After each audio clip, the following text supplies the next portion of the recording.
change and took responsibility instead of passing blame. Anything less lame. Hey yo, Eeze! Yo, what's the deal, fam? It's your man Eeze. Tell me your top 3 songs on Mobb Deep's Infinite. Comment below. Like the video. This is part 3 of the album Breakdown, the finale. Let's start off with Clear Black Nights. Production from the jump, very soulful. Almost sounds like the lead singer of the Shy Lights. Just humming an ad-lib in the back. That warmth sets the tone throughout the entire track. The hi-hats and shakers. They have swing, I believe it's like 16th notes.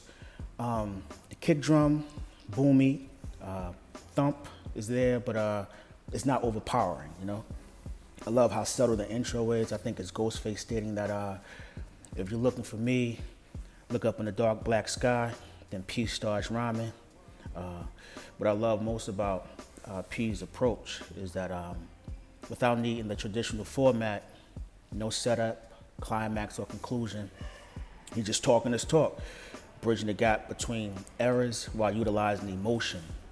P is very good at that, man. Very good. Has a connection to the listeners. Havoc follows. He's very comfortable on this. He had one line that really jumped out to me. Make peace with the ish I couldn't change and took responsibility instead of passing blame. Anything less lame. Grown man talk. You can just shut the song off after that. He shut it down. I absolutely love Hav's performance on this record. Fire. Ghostface comes in and sounds rejuvenated. People often say that his voice has lost quality over time, and I'm not disputing that, but on this record, he sounds very clear in a sense. Witty one-liners, just doing what Ghost does. There's also an organ sound that comes in when Ghost begins to rhyme. Then the chef, Raekwon, closes it out. Smoothness over a big body jazz guitar. I love how they kept switching out different instruments depending upon who was rhyming. Perfect match, it adds contrast and tone. If Ghost had rapped over this part, it wouldn't be horrible, but it just wouldn't fit the same as Raekwon rhyming over the jazz guitar. It's balance. That's production, direction, intentionality right there. That's the word we've been speaking about this entire review. Honestly, this song could have ended the album. It feels like a cinematic curtain close in a sense, or curtain call. Emotional, reflective, finale. Absolutely love the song. Next song we have Discontinued. Title fits perfectly. You don't hear joints like this anymore at all. I think Hav said that too. Starts with like an appreciated synth and the sounds that reminds me of like an xylophone with a heavy reverb being played separately. The bass is very thick, heavy patch that fills the low end. Snare slaps, kick thumps, hi-hats crispy, 16th notes. Textbook Havoc precision. This is Havoc through and through. There's a vocal sample panned slightly left, drenched in reverb, gives it like an eerie Queensbridge feel or texture or sound. Everything about this track screams Mobb Deep. Everything about it. Prodigy, pressure. This is like that murder music energy. The conviction in every single line. You can hear the hunger. That we still here message. We still here. The hook ties everything together. Hall of Fame level writing. Bridges verses, adds grit, builds momentum. Havoc, indeed, sir. Phenomenal job on this. Equal aggression. Both he's dropping jewels. If you listen closely, there's a lot in there. Separate yourself from the beat and you'll hear the wisdom for sure. This is a very authentic joint, man. Like I could literally hear or envision K. Slay playing this joint and putting the Drama King is in the building on top of this. Discontinued. You don't hear joints like this anymore. Fire. Love the Way, which is I think Down For You Part 2. Same production, which goes to show you how fire the song is because I didn't mind hearing the instrumental again. This time it's featuring her as opposed to Jorga Smith. Havoc in his natural pocket, mature approach, focused, reflective. He's talking about growth, purpose, and how to alleviate the noise of those on the sideline committee, right?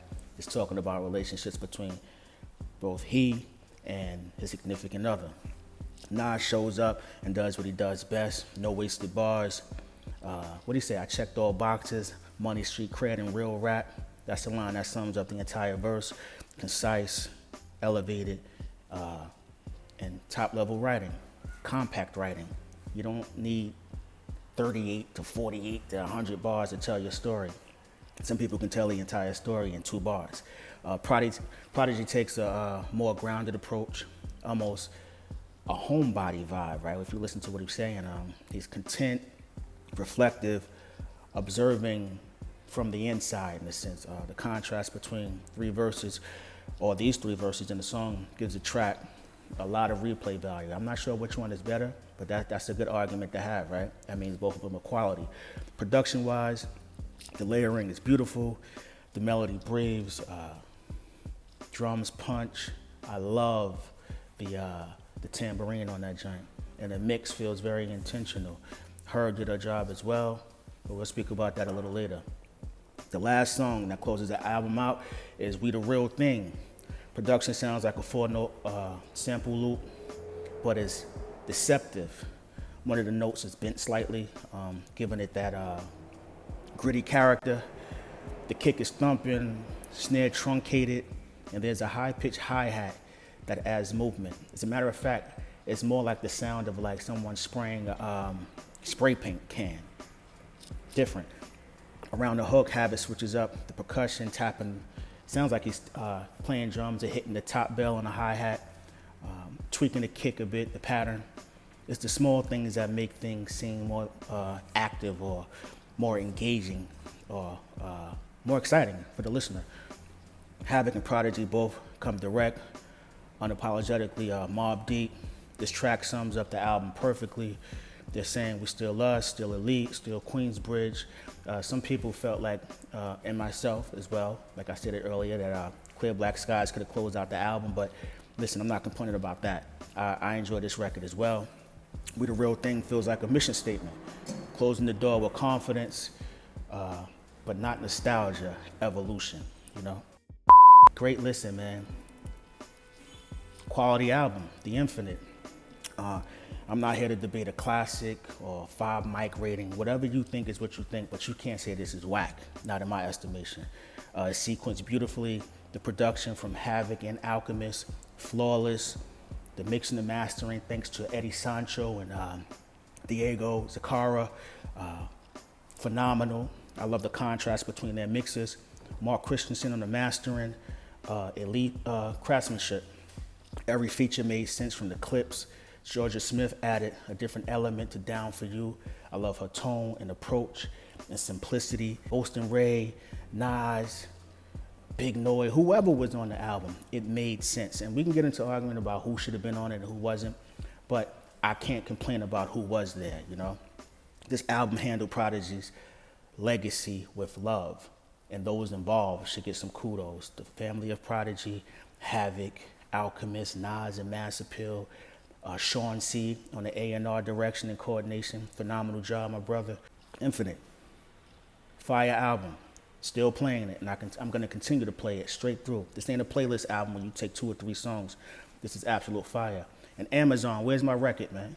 I pre-ordered. I need my joint. But let me know what you think in the comment section. What's your top 3 songs on The Infinite? Do you think Havoc's phone is going to be on fire going forward? And who would you like to see him work with going forward? Let me know in the comment section. It's your man Eeze, the Eeze Experience. Once again, you can achieve anything in this world through sheer hard work and patience. God is the greatest. Go get yours. Shia. Hey, yo, Eeze.